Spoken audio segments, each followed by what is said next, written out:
પુરુષોત્તમ ભગવાનની જય. પ્રકૃતિ પુરુષના વિવેકથી મોક્ષ પ્રાપ્તિનું વર્ણન.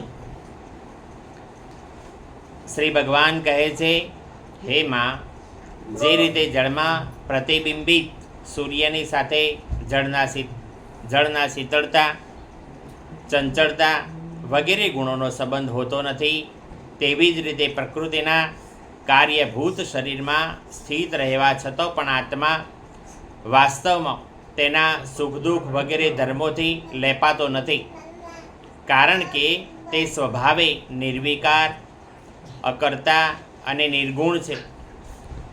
પરંતુ તે જ પ્રાકૃત ગુણો સાથે તે જ્યારે પોતાનો સંબંધ સ્થાપી લે છે ત્યારે અહંકારથી મોહિત થઈને હું કરતા છું એવું માનવા લાગે છે. તે અહંકારને કારણે તે શરીરના સંસર્ગથી કરાયેલા શાંતિ ગુમાવી બેસે છે.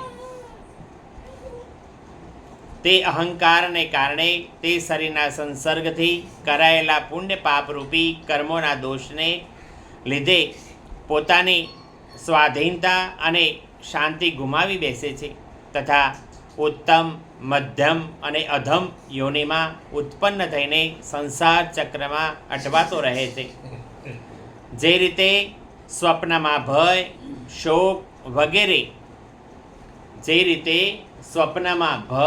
શોક વગેરેનું કોઈ કારણ હોતું નથી, છતાં પણ સ્વપ્નના પદાર્થોમાં આસ્થા થઈ જવાને કારણે દુઃખ ભોગવવું પડે છે. તેવી જ રીતે ભય, શોક, હું, મારું તેમજ જન્મ મરણરૂપી સંસારની કોઈ સત્તા નથી, છતાં પણ અવિદ્યાને લીધે વિષયોનું ચિંતન કરતા રહેવાથી જીવનનું સંસાર ચક્ર ક્યારેય નિવૃત્ત થતું નથી. તેથી બુદ્ધિમાન મનુષ્ય માટે એ જ યોગ્ય છે કે અસત માર્ગમાં ફસાયેલા ચિત્તને ઉત્કટ ભક્તિ યોગ અને વૈરાગ વડે ધીરે ધીરે પોતાને વશ કરવું જોઈએ.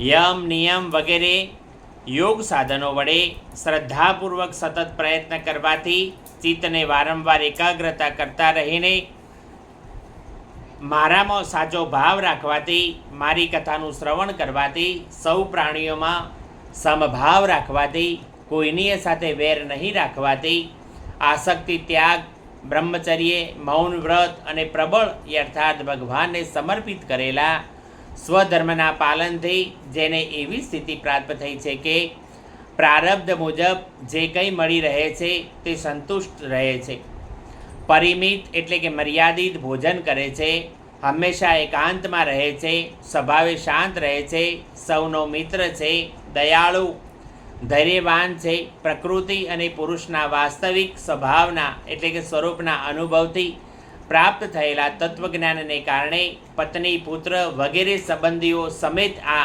શરીરમાં હું મારું પણાનો મિથ્યા અભિનિવેશ એટલે આગ્રહ કરતો નથી, બુદ્ધિની જાગ્રત રહે વગેરે અવસ્થાઓથી પણ મુક્ત થઈ ગયો હોય છે તથા પરમાત્મા સિવાય અન્ય કોઈ વસ્તુને જોતો નથી.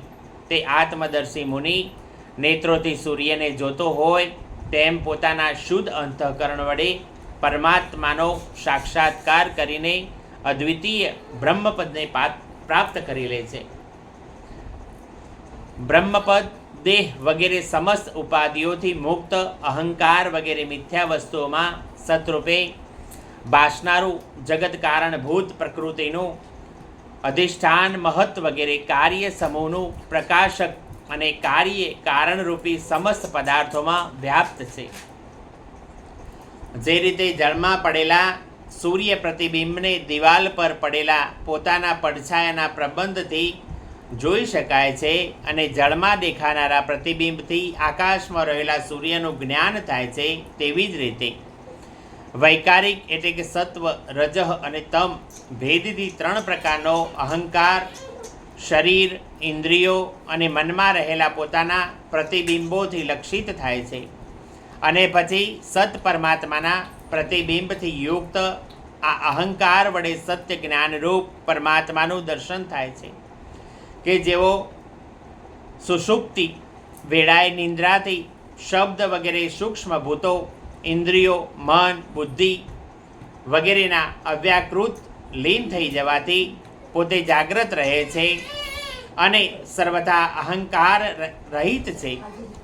જાગ્રત અવસ્થામાં આ આત્મા સૂક્ષ્મ ભૂતો વગેરે દ્રશ્ય વર્ગના દ્રષ્ટા રૂપે સ્પષ્ટપણે અનુભવાય છે, પરંતુ નિંદ્રામાં તે પોતાના ઉપાધિભૂત અહંકારનો નાશ થવાથી તે ભ્રાંતિને લીધે પોતાને પણ નાશ પામેલો માની લે છે. અને જે રીતે ધનનો નાશ થઈ જવાથી મનુષ્ય પોતાનો નાશ થઈ ગયો એવું માનીને અત્યંત વ્યાકુળ થઈ જાય છે, તે જ રીતે અત્યંત વિવશ થઈને નષ્ટવ્રત થઈ જાય છે. માં આ બધી જ વાતોનું મનન કરીને વિવેકી મનુષ્ય પોતાના આત્માનો અનુભવ કરી લે છે કે જે આત્મા અહંકાર સહિતના સમસ્ત તત્વોનું અધિષ્ઠાન છે અને તેનાથી બધું જ પ્રકાશિત થાય છે. દેવહૂતિએ પૂછ્યું, હે પ્રભુ, પુરુષ અને પ્રકૃતિ બંને નિત્ય છે અને એકબીજાને આશ્રય રહેનારા છે, તેથી પ્રકૃતિ તો પુરુષને ક્યારેય છોડી શકતી નથી. તે હે બ્રહ્માંડ, જે રીતે ગંધ અને પૃથ્વીની તથા રસ અને જળની અલગ અલગ સ્થિતિ હોઈ શકતી નથી, તેવી જ રીતે પુરુષ અને પ્રકૃતિ પણ એકબીજાને છોડીને રહી શકતા નથી.